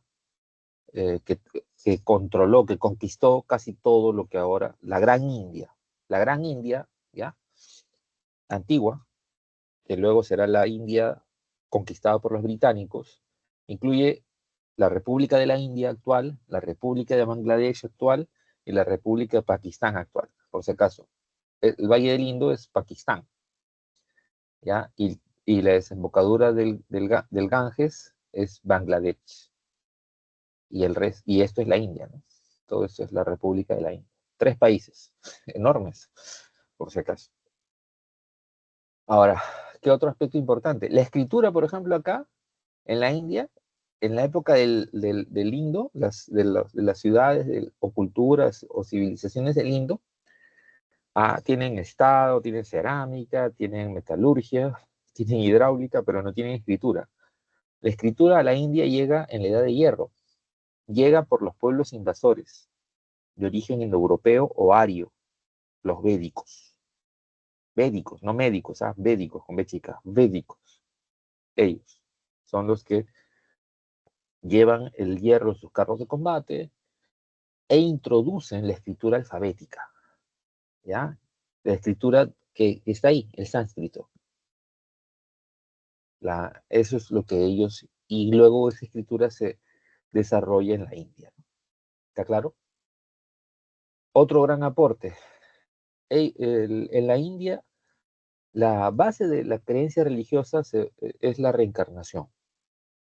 O sea, tú naces y vives en una casta. Y si te comportas bien de acuerdo a las normas, valores y principios de esa casta, cuando te mueras vas a renacer, ¿ya? En un ser superior. El alma es inmortal, el cuerpo no. Renaces en un ser superior, en una casta superior. Ahora, si has hecho algo mal, renaces en una casta inferior. Así que las reencarnaciones son un número n hasta que algunos asumen, ¿no? El alma se hace consciente y puede reencarnar hacia arriba. ¿Y cuándo se termina esa rueda? Para algunos, cuando llegan al nirvana, la nada, reposo absoluto. Nada, reposo absoluto, no hay ruido, no hay movimiento. ¿Y cómo representan en su religión a esa nada? Con un símbolo, ¿ya? Que los musulmanes cuando llegan lo miran y le ponen el nombre de cero. Los musulmanes conquistan la India, ¿ya? Los musulmanes conquistan la India. Por si acaso, de la India antigua, Pakistán es un país con una gran mayoría de musulmanes, Bangladesh tiene una gran mayoría de musulmanes, y la actual India hay más de 300 millones de musulmanes, ¿ya? La India actual. ¿Está claro? Entonces los musulmanes llegaron ahí, a la India, y adaptaron este principio. El cero es un principio metafísico, ¿ya? Pero que es asumido por la ciencia. Y los árabes ponen ese concepto del cero o nada, ¿ya? En la matemática que los árabes habían heredado de los griegos y romanos.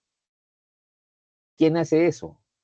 Uno de los grandes científicos y filósofos, matemáticos árabes de esa época, llamado Al-Khwarizmi, que ya lo mencionaremos en la clase sobre la Edad Media. Chicos, los números que usamos ahora, ¿cómo le decimos? Números arábigos, ¿ya? O guarismos. ¿Por qué guarismos? Porque los inventó este científico, filósofo Al-Khwarizmi o Al-Khwarizmo. ¿Está claro? ¿Qué más hemos heredado de los hindúes? Ya, el ajedrez, ¿no? Me imagino que deben saber jugar ajedrez, ¿no? Un juego donde el cerebro crece. Y el yoga. Y el yoga es muy importante para la meditación, ¿ya? Yo soy asmático y de niño tenía crisis asmáticas como todos los asmáticos. Y comencé adolescente, joven, a leer cosas ¿no? Temas orientales, como se dice, orientalismo, y comencé a practicar yoga para controlar mi respiración. Controlas tu respiración, controlas tu ritmo cardíaco, tu presión arterial, tu sueño, ¿ya? Muchos de ustedes ahí, los cicleros que andan estresados, ya practiquen algo de yoga para lograr distensión, ¿ya?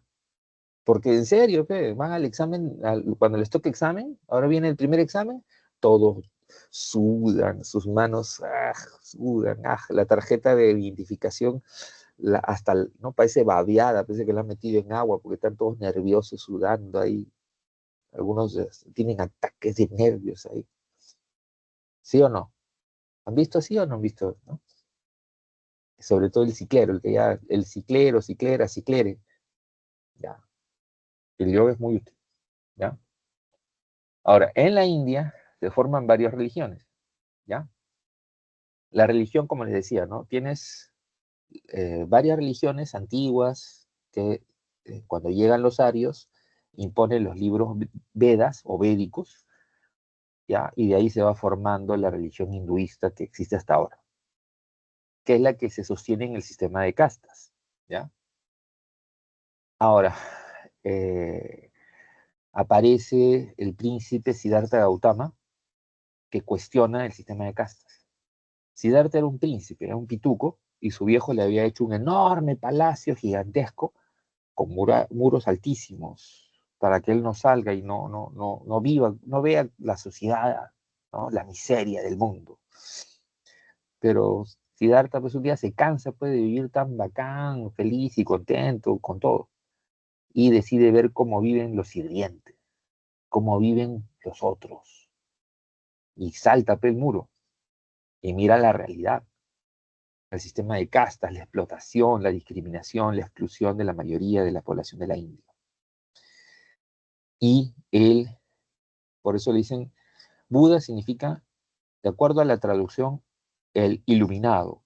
Pero hay una traducción en la que yo uso más, que es la que hizo un profesor sanmarquino que enseñaba, era graduado en San Marcos, pero enseñaba en México, en la UNAM, el profe Tola, Raúl Tola, que es el papá del periodista, ¿ya?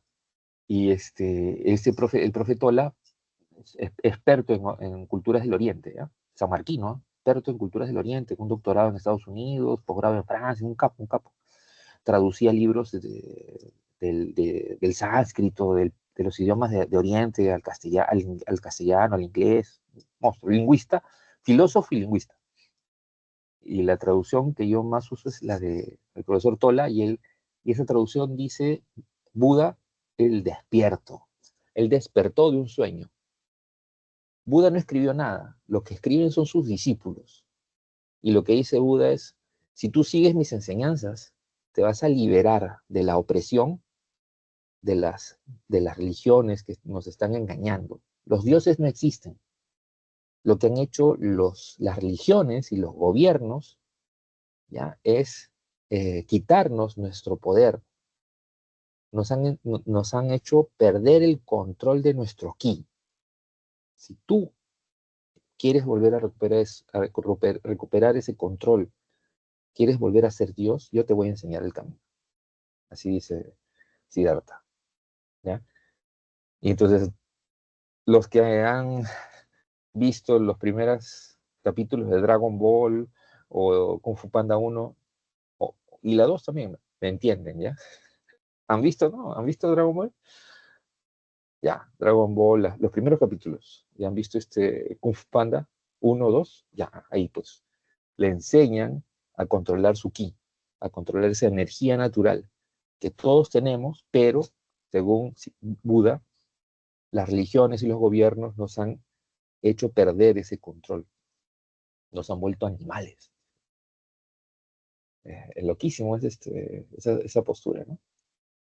Bueno, ya, el resumen de esto, ¿no? Los periodos. Les dije, la primera civilización es las del Indo, no hay escritura. La escritura llega con los védicos, con B chica. Ahora, hay una guerra entre los brahmanes, que son los príncipes, ¿no? Los jefes, los sacerdotes y príncipes hindúes, contra los védicos. Y de esas guerras salen los fundamentos, los mitos de la religión budista, disculpen, hinduista o brahmánica.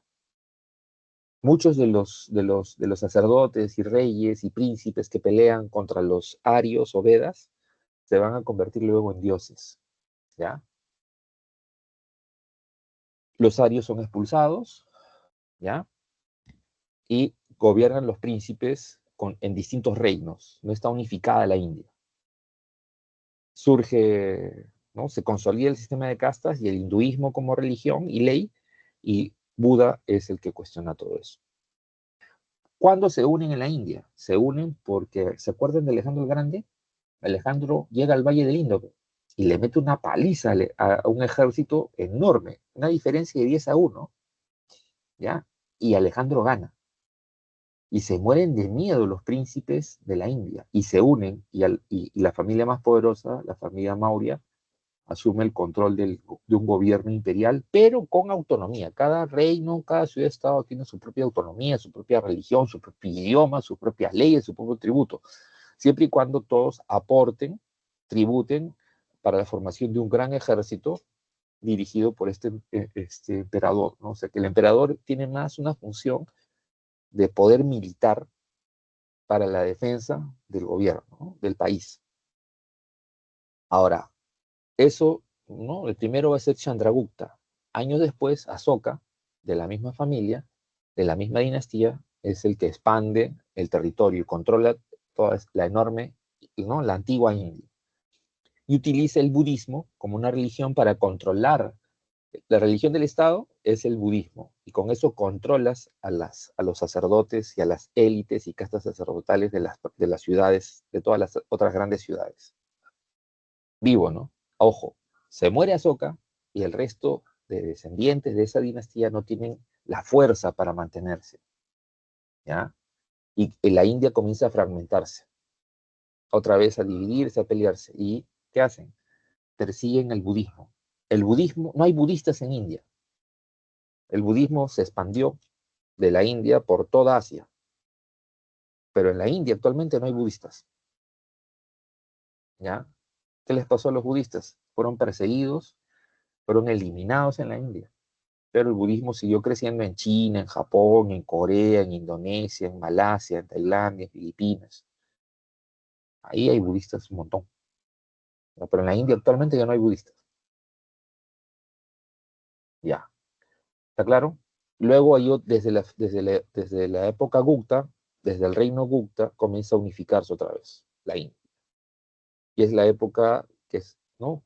que une la India con China, Mesopotamia, el Imperio Persa en esa época, y Roma, y se establece la ruta de la seda. China, ¿dónde está? El extremo oriente, los valles de los ríos amarillo y azul. Las cuencas de esos valles forman esta cultura. Destacan estas construcciones religiosas. Las pagodas son templos, ¿ya? Y lo otro que destaca es la Gran Muralla. La Gran Muralla es la que forma Chi Huan Ti. Chi Huan Ti unifica el imperio. Chi Huan Ti es el primer emperador, pero también como primer emperador comienza a unificar el sistema de murallas. ¿Y por qué se hacen las murallas? Para defenderse de los mongoles. ¿Ya? ¿Dónde viven los mongoles? En esta zona. El desierto de Gobi, pasando el desierto de Gobi, que es esto, está Mongolia. ¿Ya? Entonces, cada vez que bajaba el nivel de los ríos, dejaba de llover, se fregaba pues, su producción, se fregaba su agricultura extensiva, su ganadería extensiva, ¿y qué hacían? Guerra. ¿Y atacar a quién? A los chinos. Y a veces hasta la India atacaron, ¿no? El final de la India es eso, la caída de los mongoles. No, caen por los mongoles. Primero hay una oleada de musulmanes y luego caen los mongoles. Bien, ¿qué más? ¿Qué hemos aprendido de China? El papel que ahora usamos, el modelo de papel que ahora usamos viene de China. La brújula viene de China. Serigrafía o sericultura, China. Porcelana, China. La imprenta, silográfica, o sea, en una plancha de madera o de metal, los chinos tallaban todas las letras y luego imprimían, ¿ya? Esa tecnología llegó a Europa a fines de la Edad Media, pero Gutenberg, muy astuto, ¿qué hizo? Separó cada letra. El gran invento de Gutenberg es la imprenta tipográfica. Si tú me dices, ojo, si tú me dices Gutenberg inventó la imprenta, falso. La imprenta la inventan los chinos. Lo que hace Gutenberg es la imprenta tipográfica, donde cada letrita separada. Entonces, en un bastidor comenzaban a escribir, ¿no? Con letritas, cada letrita una pieza de metal, iban armando las oraciones, los párrafos, las páginas. Y eso abarataba los costos, pues, porque imagínate en cada página una plancha que tienes que tallar, fundir, demasiado costoso. Pero si tienes un montón de letras, solo las armas, como un rompecabezas, sale una página. La siguiente página con esas mismas piezas reconstruyes y sale otra página. ¿Está claro? Ese es el éxito de Gutenberg, imprenta tipográfica, y por eso los libros se abaratan y se da lo que conoceremos luego como humanismo y renacimiento. ¿Está claro? ¿Qué más? La pólvora, pues. Chicos, ¿cómo sería el mundo sin pólvora? Igual habría guerras, pero tiraríamos catapultas, flechas, esgrima, ¿sí? Ballestas, eso haríamos, ¿ya? Lanzas, jabalinas, ¿no? Cuerpo a cuerpo. Pero con la pólvora, la guerra se hace como la conocemos. ¿Y qué les voy a explicar si alguien vive en San Juan de Lurigancho, el Callao, Caraballo? ¿Sí? Ha escuchado la pólvora, ¿o no? Ojo, los chinos usaban la pólvora originalmente solo para los fuegos artificiales en sus fiestas religiosas. Los europeos comenzaron a ver el uso militar de la pólvora. Los musulmanes y los europeos. Cristianos y musulmanes son los que vieron el uso militar de la pólvora. Los chinos no. ¿Está claro? Y luego, ¿qué más? El sismoscopio, que es el antecedente, es un instrumento no mecánico para ver qué cosa, el movimiento sísmico. Y prever y establecer algunos segundos para poder ponerte en zona segura, ¿no? Para que no se te caiga todo encima. ¿Y qué es la ballesta? La ballesta es un arma semiautomática de repetición, ¿ya? La ballesta era, disparaban, cargaban, disparaban, cargaban, y las flechas iban subiendo. Las flechas de las ballestas chinas son del tamaño un poquito más grande que un lápiz, ¿ya? Y salían con mayor eficiencia y puntería. Las ballestas europeas eran de pedal, y la flecha, el proyectil que salía era más pesado y más grande. Así que si se hubieran agarrado a fines de la Edad Media, los ejércitos chinos y europeos ganaban los chinos. Pero nunca pasó, pues, felizmente. Ya. Acá están los periodos. Ah, las dos religiones. Ojo, en la época de los reinos combatientes, ¿sí? Si vemos las etapas. Primera etapa de China, se le dice legendaria porque no hay escritura. Es la etapa del cobre, ¿ya?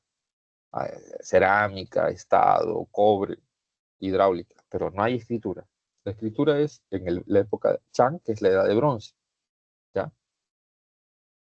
En la época Zhou, los reinos combatientes. China no está unificada y se andan peleando entre sí. Y surgen varios pensadores que su pensamiento puede ser interpretado como planteamiento filosófico, político, religioso, ético. Es un pensamiento complejo. Los dos más grandes son Confucio, de ahí viene el confucianismo, y él no escribió ningún libro, sus discípulos escribieron. Y el otro es Lao Tse. Lao Tse sí escribió un libro, que es el Tao Te Ching, que es más o menos la doctrina del Tao. ¿Y qué es el Tao? El equilibrio entre el yin y el yang. O sea, las fuerzas creativas y las fuerzas destructivas. ¿Ya? El ser humano, dice, son dos fuerzas que están en permanente lucha y equilibrio. De ahí el símbolo del Tao, ¿no? El símbolo del Tao es el yin y el yang. Entonces somos eso, ¿no? Fuerza creativa, pero al mismo tiempo destructiva. Y hay que buscar el equilibrio, ¿no? Este libro, Tao Te Ching, para mí, es un libro de autoayuda. Yo lo uso, yo cuando lo he leído lo he usado así. Es un libro de autoayuda para mí. Nada que esos libros guachafos que venden ahora, no. Ese es un libro de autoayuda. ¿Ya? Y hay otro tercer pensador, que no se ha puesto en las clases, pero lo menciono nada más porque su libro, ¿no? Este pensador se llama Sun Tzu, y su libro, El arte de la guerra, es un libro que permitió el salto en la estrategia político-militar en esa época. Y es la base de todo el modelo de estrategia político-militar, y se usa desde fines del siglo XX como parte de las estrategias comerciales, ¿ya? Para la expansión comercial, para el control comercial, se usa el libro de Sun Tzu, El arte de la guerra. ¿Ya? Ahora, Chi Huanti es el primer unificador, ya les dije, ¿no? Impone el mandarín como la única lengua escrita, ¿ya? Fue, además de las normas, las leyes, la centralización tributaria, todo eso. Ahora, él manda a construir un enorme mausoleo, donde iba con un ejército de como 5.000 soldados, de infantería y caballería, y con sus carruajes y caballos. Él ordenó que todo eso se le recree en cerámica. Los guerreros, terracota significa cerámica, ¿eh? Terracota, terra cocida, cerámica, alfarería. Así que imagínate un ejército, ¿ya? Donde cada pieza es distinta, con caballos y carruajes, pero de cerámica. Y escondió la tumba. Mala suerte, los saqueadores la encontraron, pues, y saquearon. La vida es cruel. Ahora, después de los Qing, quien asume el control de China serán los Han. Y en esta época, pues, China se une a esa red comercial tanto con la India como con los persas y Roma, esa red que se llamó la Ruta de la Seda, ¿no? Por si acaso, los romanos, ya de la época, desde fines de la República en adelante, la élite romana usaba ropa de seda y que venía de China, y tomaban té que venía de China, ¿ya? Ahora, en la Edad Media, después de las cruzadas, se restablece la Ruta de la Seda. La Ruta de la Seda se corta por las guerras e invasiones, ¿ya? Y se restablece después del Pacto de Siria, que ya veremos, ¿ya? Entre Saladino el Grande y Ricardo Corazón de León. Y se restablece la Ruta de Seda. Y ahí es donde comienzan a llegar los libros, la pólvora, la brújula, el papel, la tinta china, ¿ya? ¿Y qué pone Europa? Oro y plata. Europa, ¿qué pone hacia los chinos? Oro y plata. Oro y plata, ¿ya? Y los chinos ponen tecnología. Bien, seguimos. Aquí hay un cuadro resumen. Captúralo, ¿ya? No por las puras, los profesores lo hemos hecho. Está para ahí. Captúralo, captúralo, ¿ya? Es información básica que normalmente ha venido en preguntas.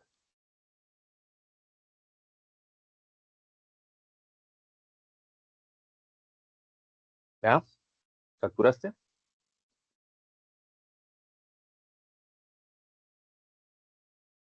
Puntos también, puntos. De estos puntos, ¿ya? Construyen preguntas.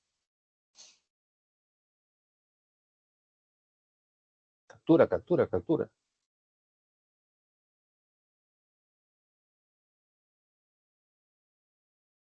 ¿Ya? Y tu línea de tiempo, pues, para que veas en comparativa. Porque también han hecho preguntas comparativas, ¿ya? Mientras se desarrolla la época sumeria en Egipto, en Mesopotamia, ¿qué pasa en Egipto? ¿Mm? Comparativa. Han hecho esas preguntas. Ustedes lo saben, el ciclero, los coleccionistas de preguntas, sabes,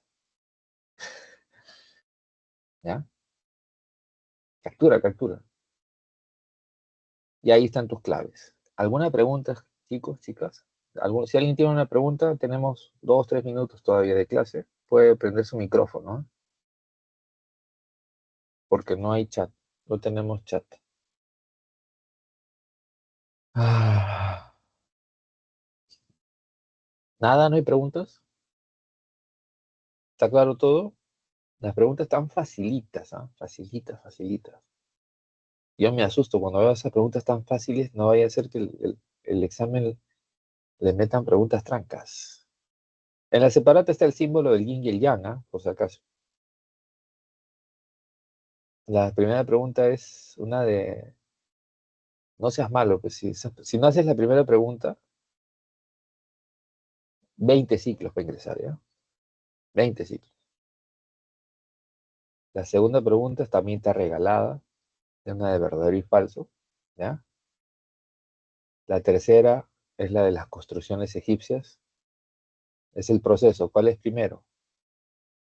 Está facilita, ¿no? Mastaba, pirámide, hipogeo. Mastaba son templos con estructuras funerarias.